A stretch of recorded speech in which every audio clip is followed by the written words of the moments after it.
Pour essayer de nous mettre un peu dans le bain de l'histoire, j'ai grandi en manque d'amour. Et ce manque d'amour, conséquence d'un manque de parents. Pas parce qu'elle était morte, mais parce qu'elle avait quitté le mariage. Et j'avais souvent tendance à me réfugier sur les personnes qui étaient susceptibles de me donner de l'amour. Je me suis dit un jour, voilà la bêtise, je regarde dans mon répertoire, quelles sont ces personnes qui s'intéressent à moi, clic. J'ai mon cible et après voilà.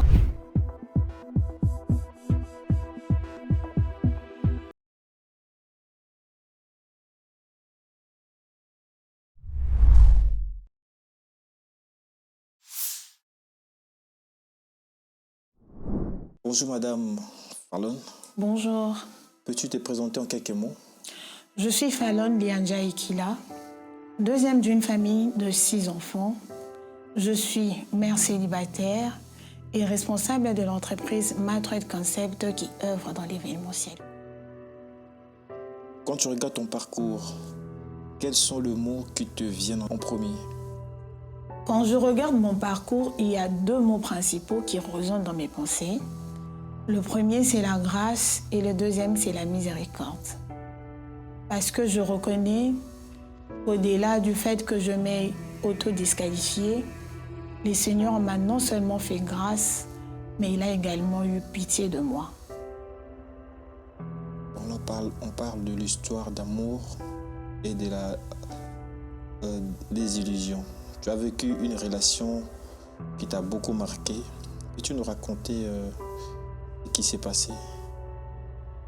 Pour essayer de nous mettre un peu dans le bain de l'histoire, j'aimerais ici notifier le fait que j'ai grandi en manque d'amour. Et ce manque d'amour était beaucoup plus conséquence d'un manque de parents. Pas parce qu'elle était morte, mais parce qu'elle avait quitté le mariage. Et j'avais souvent tendance à me réfugier sur les personnes qui étaient susceptibles de me donner de l'amour. Et puisque je pouvais en trouver auprès des hommes, parce qu'il faut le dire, aujourd'hui, que j'avais quand même cette petite grâce d'être aimée par ce que je pouvais appeler hier des compagnons. Jusqu'au jour où j'ai rencontré un homme avec qui nous avons fait un parcours assez exceptionnel. Cet homme qui m'a montré de l'amour pur, qui m'a fait sentir spécial, bien vraiment un menu de tout ce que j'ai toujours recherché dans ma vie, jusqu'à ce qu'on s'est décidé finalement de faire le premier pas au niveau de la famille, ce qu'on appelle généralement la prédot. Mais malheureusement, c'est net à ce moment-là où tout a basculé. Ah, ok. Tu croyais profondément en lui et surtout après avoir surmonté le rejet de sa famille, à quel moment as-tu senti que tu commençais à changer?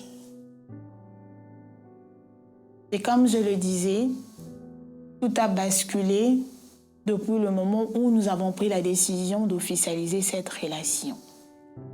C'est en ce net moment où finalement, celle qui semblait être parfaite pouvait être consciente qu'elle avait quelques défauts, ou la personne la plus douce ou de la relation la plus douce que j'ai connue pouvait commencer à hausser le ton, jusqu'à ce qu'à ce jour, j'ai même des traces physiques, des conséquences des dégradations, si je peux le dire comme ça. Donc, en résumé, c'est juste après ce moment où nous avons officialisé cette relation que tout a commencé. Qu'est-ce qui a été le plus difficile à vivre dans cette rupture soudaine? Pour être nette, c'était les regards des gens. Pourquoi les regards des gens? Parce que nous étions les gens de couple qui étaient appréciés aux yeux des gens. Est-ce que c'est parce qu'on voulait vraiment que ça soit le cas? Non.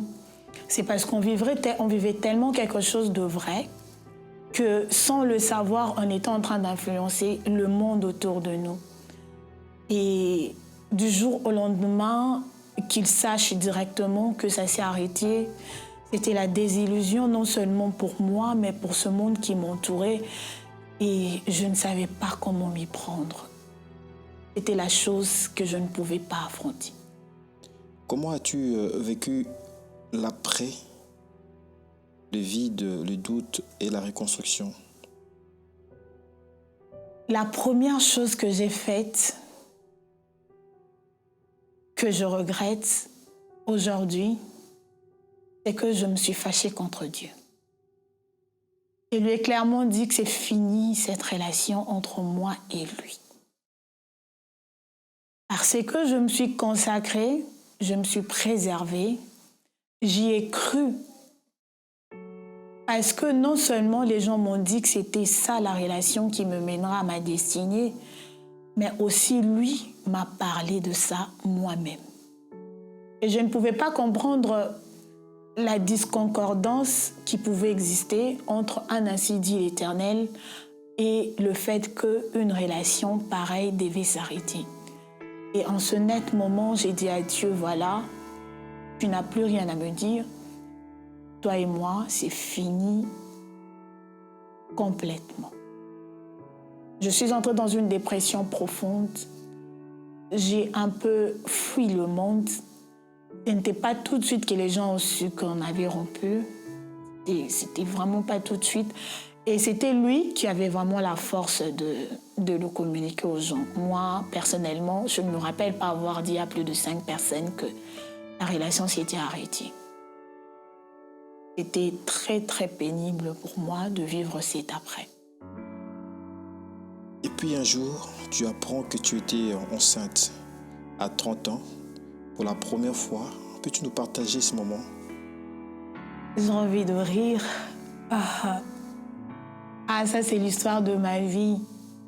Ça fait partie de moi. C'est comme ça que lorsqu'on m'a demandé de me présenter, j'ai fait exprès de dire que j'étais mère célibataire parce que ça fait partie de moi désormais. Dans la continuité d'avoir dit à Dieu que c'était fini entre moi et lui, parce que j'aimais préserver, je lui avais dit par la même occasion que je ferais comme toutes les femmes. Ça veut dire que les femmes qui ne le craignent pas, qui vivent une vie bizarre, qui font des choses parce qu'ils ont envie de faire, et on va se rencontrer, là on va se rencontrer. Je me suis dit un jour, voilà la bêtise, je regarde dans mon répertoire, quelles sont ces personnes qui s'intéressent à moi, clic. J'ai mon cible et après voilà. Mais malheureusement, je ne savais pas que c'était une aventure qui pouvait se tourner vraiment en un truc très très amer. Et pour la première fois, dans tous les deux cas, je suis tombée enceinte. C'était pénible pour moi. De tout ce que je pouvais ressentir dans mon corps, c'était la dernière chose que je pouvais imaginer. Et les jours où j'apprends la nouvelle, j'étais par terre. Cette fois-là, au lieu de condamner Dieu, au lieu de me fâcher contre Dieu, c'était envers moi-même que je m'étais fâchée. Pourquoi? Parce qu'encore une fois de plus, je voyais comment je décevais les gens autour de moi. Par la petite grâce que le Seigneur m'a faite, je suis quelqu'un qui inspire quand même pas mal des femmes, pas mal des hommes aussi par moments. Et il y avait ces personnes qui, connaissant ce qui m'était arrivé, il est heureux, mon fils. Malgré ce qui m'était arrivé, il y avait quand même des gens qui continuaient à croire que le lendemain pourrait être meilleur. Il y avait des gens qui, en secret, continuaient à prier en me soutenant. Mais venir avec une nouvelle pareille, je voyais comment j'ai déchiré les cœurs. Je voyais comment j'ai décevé les personnes qui croyaient en moi et comment est-ce qu'on pouvait donner raison vraiment à la fin de cette histoire qui a précédé. C'était un véritable choc.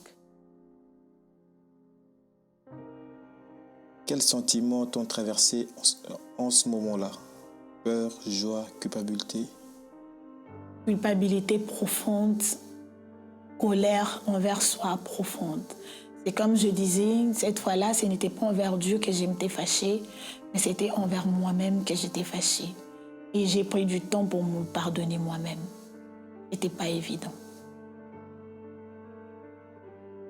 On parle maintenant d'une femme debout. Qu'est-ce qui t'a aidé à rester debout malgré tout? Lorsque tout cela était arrivé, dans mes moments de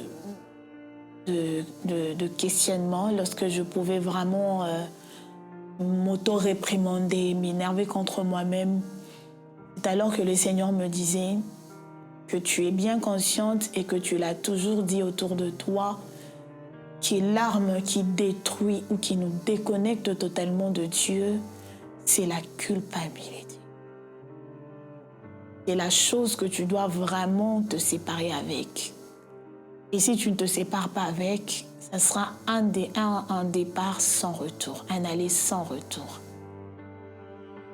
C'est comme ça que je commençais à retracter un tout petit peu. C'était dur, c'était vraiment dur. Je m'étais déconnectée du monde. J'ai créé mon monde où je commençais à ruminer chaque erreur. Je commençais à traiter au cas par cas, à passer à une école d'une thérapie, on va le dire comme ça, d'une autothérapie, jusqu'à ce que le Seigneur me dise que c'était bon, que j'avais son pardon, que tout allait bien. Et lorsque le Seigneur m'a pardonné moi-même, que j'ai eu le courage d'affronter le monde.